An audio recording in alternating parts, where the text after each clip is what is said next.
ex agent yi tey ñu fekk leen fii ci Liberté 5 ngeen dajaloo fi ndax mën nañ xam lan moo ko waral.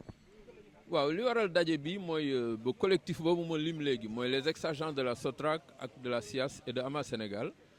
dañu nekk ay liggéeykat yoo xam ne yi état bi Sénégal bi dafa tëj seeni kër ba pare ameel leen ay bor yoo xam ne yi dañ leen ko war a fay boobu ba tey te état bi fayu leen ko.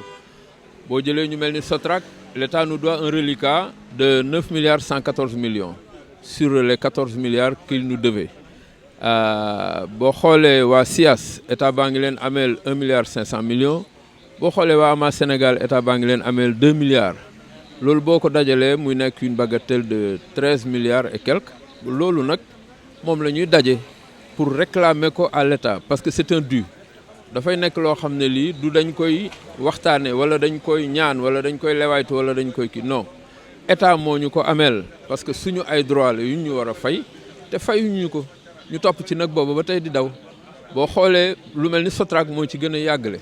parce que SOTRAC 98 la ñu ko tëjoon 98 ba 2022 tu vois ce que ça fait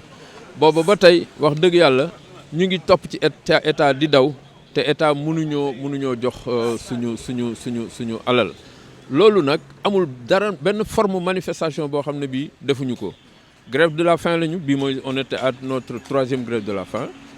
bu njëkk ba fii lañ ko defoon ci jàkka ji bi ñu koy def fu mel ni Moustapha Niass fii la ñu fekkoon boobu di ñu wax ne ci campagne la toll woon comme ni bu ñu faloo dañ leen di fay mu falu nekk président assemblée nationale depuis lors on n'a jamais cessé de taper à sa porte mais il ne l'a jamais ouverte ba tax na ba léegi loolu ça laisse lettre morte booba ba tey ñu ngi ci topp amul fu ñu demul amul ministère du administration du politique les autorités coutumières et religieuses. On a tapé à toutes les portes, mais que l'État ne cesse de nous fermer. Et de nous manifester un certain mépris qui ne dit pas son nom. Parce que nag li ñu xamul mooy doon ñun rek Air Afrique am nekkoon na fi état yëg ngeen ne état réglé na seen problème chemin de fer nekkoon na fi yëg ngeen ne état réglé na seen problème jukkat boobu ñuy jukkat mu mel ni kumba am ndey ak kumba amul ndey loolu la ñu mënul a comprendre lan moo tax alors que ce sont les mêmes droits. Ce sont des mêmes travailleurs sénégalais te boo xoolee ñun par exemple par rapport à la SOTRAC ñun ñoo fi daan njëkk a yeewu ñoo daan mujj tëdd ñii ñoo leen daan yóbbu ñuy jàngi de tey ñi nekk ci état bi boobu ay c'était des élèves ñun ñoo leen doon on a donné toute notre vie active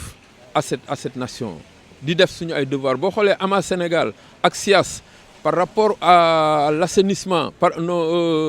l'environnement je voulais dire boo xoolee le cadre de vie li ñu ci def budul woon ak ñoom Ndakaaru tey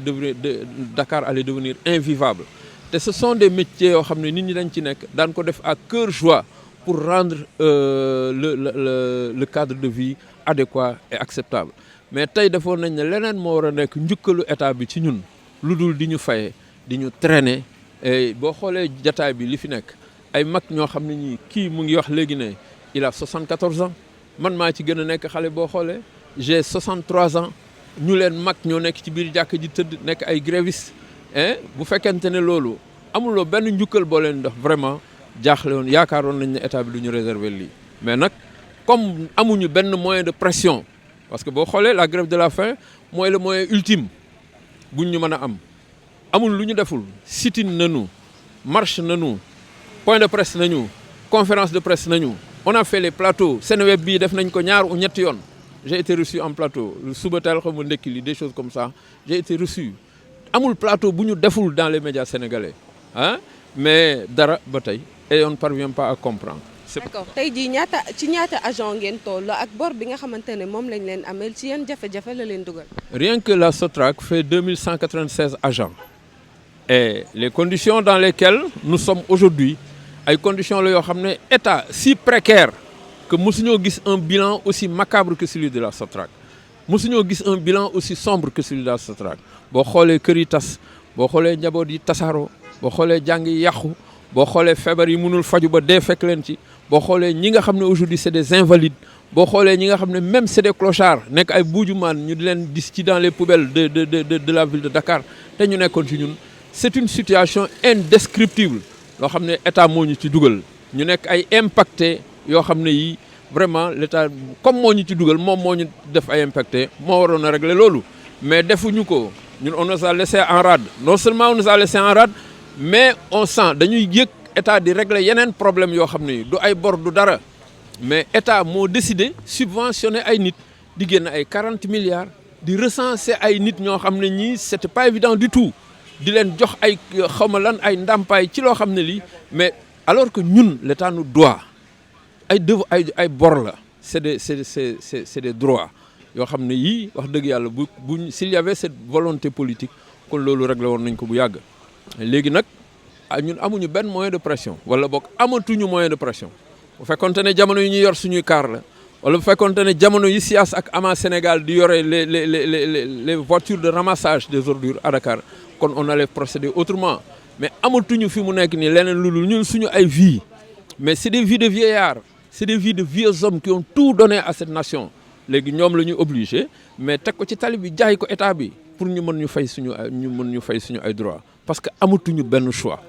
conditions yooyu nag état moo ñu ci dugal waaw waxuñu indemnisation non mais nañ ñu fay suñu ay droits c'est le minimum moo tax on lance un appel c'est un cri de cœur et on interpelle directement le président de la République koo xam ne moom dong moom moo des ci ku ñu am yaakaar ne bu intervenir ñun dinañu mun a fay on lui adresse directement ce cri de cœur pour lui dire que de grâce population ñun sonn nañu ci lii tay nañu te on est à notre dernier recours te ñu ngi ci jàkk ji nag ici à la mosquée de Dieuppeul pour def fi suñu grève de la faim te fas nañu yéene des ci jàkk ji ba mu ñuy dégg wala ñu dégg ko wala ñu waxtaan ak ñun mais mépris bi ñu ñuy affiché wax dëgg yàlla jaaxal nañ ñu parce que ñun rek lañ ko affiché loolu dafa mel ni waaw ce choix cette sélection d'une couche sociale qui a tout donné à la nation pour nga di leen mettre dans des conditions aussi dépressives vraiment ñun jaaxal nañu